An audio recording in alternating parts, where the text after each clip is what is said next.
Hello, hello. Welcome back to another session of Victorious Human. With me, Violet is your host. I pray that you are well and God is keeping you and that you are reading along with me. We are going to be reading a petition that was done by David. Uh, you know, when you tell inaccuracies, when you do wrong and you don't confess it, problem comes. So this is David who is confessing. He's saying, "Oh Lord, do not rebuke me in your anger or discipline me in your wrath. For your arrows have pierced me, and your hand have come down upon me. Because of your wrath, there is no health in my body." It is true, sometimes we fall ill because of our own iniquities. Sometimes we fall ill because we have been attacked by the evil one. Sometimes we fall ill because we have neglected to look after ourselves. We're just eating the wrong foods. So here we are. David is saying in this case, he was unwell because he was being rebuked by God. So it was due to his sin. And he goes on to say, "My bones have no soundness because of my sin. My guilt has overwhelmed me like a burden too heavy to bear. My wounds fester and are loathsome because of my sinful folly. I am bowed down and brought very low. All day long I go about mourning. My back is filled with searing pain. There is no health in my body. I am feeble and utterly crushed. I groan in anguish of heart. All my longings lie open before you, O Lord. My sighing is not hidden from you. My heart pounds, my strength fails me. Even the light is gone from my eyes. My friends and companions avoid me because of my wounds. My neighbors stay far away. Those who seek my life set their traps. Those who would harm me talk of my ruin. All day long they plot deception." This is quite amazing. This person is in sick. I don't know if it's a physical wound they have. So imagine someone with a ulcer, a diabetic leg ulcer. It's there, it's visible. And then you've got neighbors or enemies who are still plotting to harm them, who are still telling lies on them. And on top of that, they are sick. You would like, "Lord, what did I do to deserve this?" It will be quite a confusing time of life. You would think, could see, with all this happening, your enemies would leave you alone. No, that's the time they will attack even more.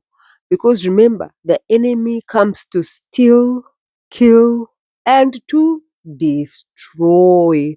So he has stolen your health. He has destroyed your reputation. And the only other thing left is to kill. You're still breathing. He is spitting feathers. He will not rest until you are dead, until you draw your last breath. So don't you ever relax, child of God. Don't you ever relax, human. Don't say, "Because I'm not a Christian, this does not affect me." Unfortunately, one way or the other, you have chosen a side. There is only two sides in this world. There is only two sides. There is God's side, and that's the devil's side. That's why they ask that song, "Whose side are you leaning on?" And the answer is, I'm leaning on the Lord's side, because that's the best way to lean on. You can't say, I don't lean on any side, because you have chosen not to choose a side. A side will be chosen for you. And the automatic side for those who don't pick a side is the opposition side. Unfortunately, that's the sad news, and that is the truth. We might not like it, but it is the way things are. It is the way things are. So by not choosing, you are choosing. That is such a scary thought. So you might as well pick a side. If you are for God, then be for God fully. If you are for the devil, then be for the devil fully. So that when the judgment comes, you say, yes, at least I lived in that kingdom. I deserve it. Not to deceive yourself. And then when that time comes, you'll be shocked. But I thought I was good.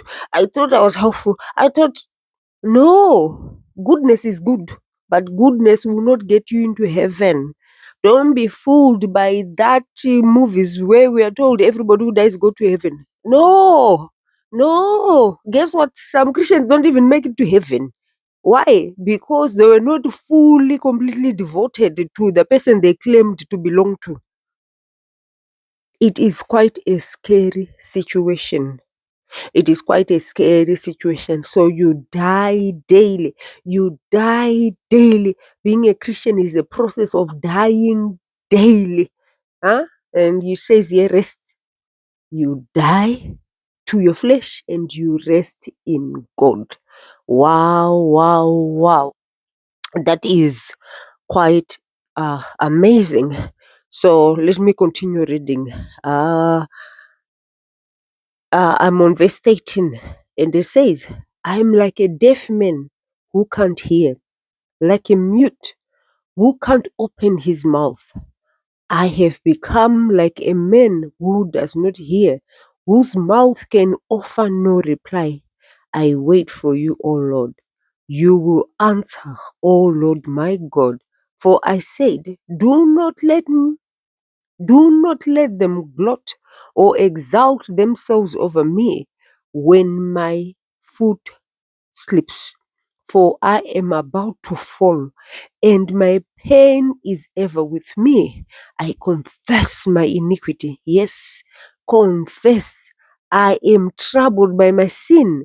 Many are those who are my vigorous enemies. That is scary. Vigorous. So they are not just like, they are very present enemies, enemies whom he knows. They have come every day to check if it's dead. And they are plotting every day, probably telling him to his face, it didn't work, but we're going to try again. Vigorous enemies. Those who hate me without reason are numerous. Those who repay my good with evil slander me when I pursue what is good. O Lord, do not forsake me. Be not far from me, O my God. Come quickly to help me, O Lord, my Savior. I remember this time, David, he had run away from Saul because Saul, remember, was trying to kill him. Because Saul had realized that the kingdom has departed from him and now belongs to David. So David fled, and he was at the temple. And when he was there, the priest happened to give him food. And I think that was the time he gave him the sword of Goliath, and he said, take it. But there was this snitch who saw him. And for whatever reason, he went to tell King Saul. King Saul came. When David saw that guy, he said, let's leave. I'm sure this guy will go snitch. And then he came. When he came, David was gone, but he said, I was told that you fed him, you gave him the priest food, you even gave him the sword, blah, blah, blah. And a whole lot of priests died that day because one of David's enemy found it necessary to go tell his enemies that somebody has helped him. That is quite scary. So David had vigorous enemies. This was just an example. He was living a life of just moving from one place to another, trying to preserve his life and that of his men. But God is faithful. God is faithful. He cries in the end to say, "Oh Lord, do not forsake me. Be not far from me, O my God. Come quickly to help me, O Lord, my Savior." At least he knew where to turn to. He knew who to call for help. Let that be our portion, that in times of trouble we call to God for help, for He is the only one who can protect us. He is the only one who can rescue us. He is our refuge. He is our very present help in times of trouble. He is our shield and buckler. Oh, wow, wow, wow.